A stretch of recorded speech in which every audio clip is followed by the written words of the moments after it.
सबैजनामा नमस्कार। म सरोज कुमार पासवान यहाँहरुलाई जानकारी गराउन चाहे कि देशभर एनपीएल को चर्चा छ। नेपाल प्रिमियर लिग अहिले धुमधामका साथ सुरु हुन गइरहेको छ र तपाईहरुलाई जानकारी छ नेपाल प्रिमियर लिग 2 सिजन 2 को रोचक तथ्यहरु के छन्। आज हामी तपाईहरुलाई रोचक तथ्य नेपाल प्रिमियर लिग एनपीएल को के रहेको छ ती रोचक तथ्यहरुका बारेमा कुरा गर्नेछौं। यस्ता रोचक तथ्यहरु जुन इतिहास रचेका छन् र विश्वका क्रिकेट जगतका प्रेमीहरुलाई नेपाल क्रिकेट प्रति आकर्षण गरिरहेका छन्। आउनुहोस् तपाईलाई ती रोचक तथ्यहरुका बारेमा विशेष रूपमा जानकारी दिउँ।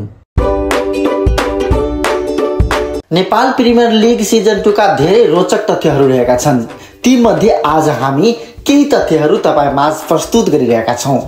आउनुहोस् तपाईमाझ आज हामी 6 वटा मुख्य तथ्यहरु प्रस्तुत गरिरहेका छौं, जसमध्ये नम्बर 6 मा रहेका छन् टिकटिङमा डिजिटल इनोभेसन टिकट अब खल्ती डिजिटल वालेट मार्फत मात्र टिकट किन्न सकिनेछ। पहिला जुन टिकट किन्नको लागि भिडभाड रहने अवस्था रहेको थियो र एकदमै एउटा हुल जस्तो हुने अवस्था रहेको, टिकट बिक्री नहुने, कहिलेकाहीँ टिकटै नपुग्ने, यस प्रकारको जुन सोर्स भएको व्यक्तिहरूले मात्र टिकट पाउने जस्ता कुराहरू आइरहेको थियो। त्यस्तो नभएर यसपालि चाहिँ टिकट काट्ने व्यवस्था चाहिँ खल्तीको जिम्मा दिएको छ र डिजिटल माध्यमबाट जो कोही जहाँबाट पनि सजिलो तरिकाले टिकट काट्ने व्यवस्था मिलाइएको छ र टिकटको मूल्य पनि सार्वजनिक गरिएको छ। सामान्य, प्रवेश, रिभ्यू, विन्डो, प्ले अफ र अन्तिमका लागि फरक फरक टिकट मूल्यको रूपमा आधारित रूपमा निर्धारण गरिसकेका छन्। अब हामी कुरा गरौँ नम्बर 5 मा। नम्बर 5 मा रहेको छ प्रतियोगिताको समय र स्वरूपमा विस्तार। यसभन्दा अगाडिको सिजनमा प्रथम सिजनमा समय छोट्याइएको थियो भने यो सिजन 17 नोभेम्बर 2025 मा सुरु हुँदैछ भने 13 डिसेम्बरमा समाप्त भइरहेको छ।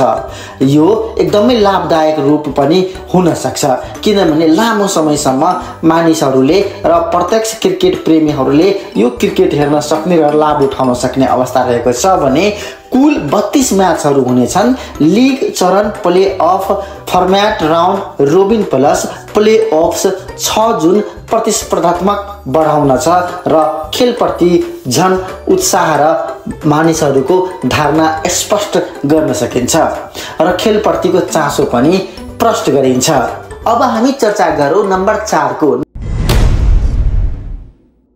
नम्बर 4 मा रहेको छ निलामी अक्सनमा धेरै ठूलो रकम खर्च गरिएको छ। यसभन्दा अगाडिको सिजनमा खर्च नगरिएको र त्यति पैसा नभएको खर्च भन्दा पनि धेरै मात्राको रकम यो सिजनमा खर्च भएको छ।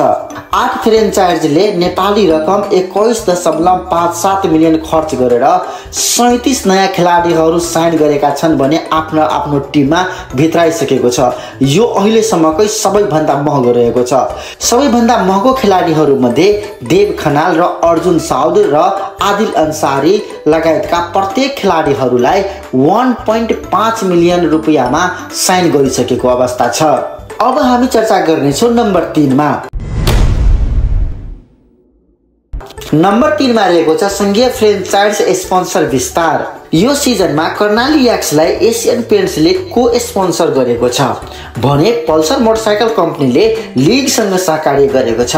केही अवार्ड विजेताहरूलाई पल्सर मोटरसाइकलले उपहार समेत दिने योजना बनाइसकेका छन्। त्यसैगरी सिद्धार्थ ब्याङ्क यस सिजनको शीर्ष टाइटल स्पोन्सर बनिसकेको छ। अब हामी चर्चा गरौँ नम्बर 2 को।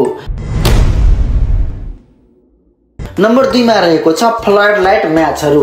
नेपालको इतिहासमा अहिलेसम्म नभएका फ्लड लाइटका म्याचहरू यो सिजन 2 मा हुनेछ, जुन नेपालको लागि एउटा इतिहास समेत बनेको छ। टियु क्रिकेट ग्राउन्ड कीर्तिपुरमा सिजरेबल रूपमा नाइट म्याचहरू हुनेछन्। यसको मतलब दर्शकहरूले रातिमा पनि म्याच हेर्न सक्ने व्यवस्था रहेको छ, जुन पिठी क्रिकेटमा ठूलो आकर्षण बनेको छ। जुन नेपाली क्रिकेटको लागि यो एउटा ठूलो इतिहास मात्र नभएर अहिलेको वर्तमान पुस्ताको लागि यो एउटा आकर्षण बनेको छ भने बाहिरका क्रिकेट प्रेमी र बाहिरका खेलाडीहरूलाई समेत नेपालमा खेल्ने र यहाँ आएर चाहिँ उत्कृष्ट प्रदर्शन गर्ने एउटा आकर्षणको केन्द्रबिन्दु पनि बनेको छ। टियु क्रिकेट ग्राउन्डमा फ्लड लाइट जडान भएपछि नेपाल भरका क्रिकेट प्रेमीहरू उत्साहित समेत बनेका छन्। अब हामी अन्तिम रोचक तथ्यहरू 1 नम्बरका बारेमा कुरा गरिरहेका छौं। नम्बर 1 मा एकदमै रोचक र नयाँ रहेको छ जुन तथ्यले नेपाली क्रिकेटलाई आगामी दिनमा र विश्वभरमा पहिचान दिलाउनका लागि समेत मद्दत गर्नेछ। नम्बर 1 मा रहेको छ बृहत अन्तर्राष्ट्रिय खेलाडीहरू सिजन 2 मा भाग लिनु। तपाईलाई जानकारी दिलाउन चाहे विराटनगर किङ्सले फाफ डु प्लेसीलाई साइन गरिसकेको छ जो एक निकै ठूलो नाम चलेको व्यक्ति समेत रहेको छ। अन्तर्राष्ट्रिय क्रिकेट र आईपीएल मा समेत उहाँको ठूलो नाम रहेको छ जुन व्यक्ति नेपालको एनपीएल सिजन 2 मा भाग लिएको छ र उहाँले चाहिँ उहाँको प्रदर्शन पुरै दुनियामा पनि एउटा अलग र फरक पहिचानले कायम रहेको छ। अन्य अन्तर्राष्ट्रिय खेलाडीहरू जसले विश्वभरमा नै क्रिकेटको दुनियामा आफ्नो ठूलै नाम कमाएका व्यक्तिहरू पनि यो सिजन 2 मा सहभागी भएका छन्।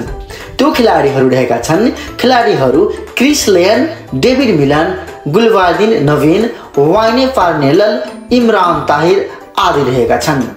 त्यसैगरी एसोसिएट राष्ट्रहरूबाट पनि खेलाडीहरू यहाँ सहभागी भएका छन् जस्तै नेदरल्यान्ड्स, युगान्डा, इटालीबाट सिजन 2 मा खेलाडीहरू सहभागी भएका छन्। समग्र रूपमा भन्नुपर्दा यस पालीको NPL Nepal premier league season 2 एकदमै धमाकेदार हुनेवाला छ किनभने नेपाल भरका नेपाली क्रिकेटरहरू र दुनियाभरमा नाम कमाएका केही प्रख्यात क्रिकेटरहरू नेपालको भूमिमा आएर टियु क्रिकेट मैदानमा आएर जुन क्रिकेट खेल्ने छ त्यसको माहौल र त्यसको ब्याटिङ र त्यसको परफर्मेन्स, बोलिङ, फिल्डिङ इत्यादि सम्पूर्ण कुरा देखेर नेपाली क्रिकेट प्रेमी र दुनियाभरका क्रिकेट प्रेमीहरूलाई नेपाल क्रिकेटप्रति आकर्षण गर्नेछ र यो एकदमै सुखद कुरा रहेको छ नेपाल क्रिकेट र नेपाललाई दुनियाभरमा पहिचान दिलाउनका लागि जस्तो लागेको छ।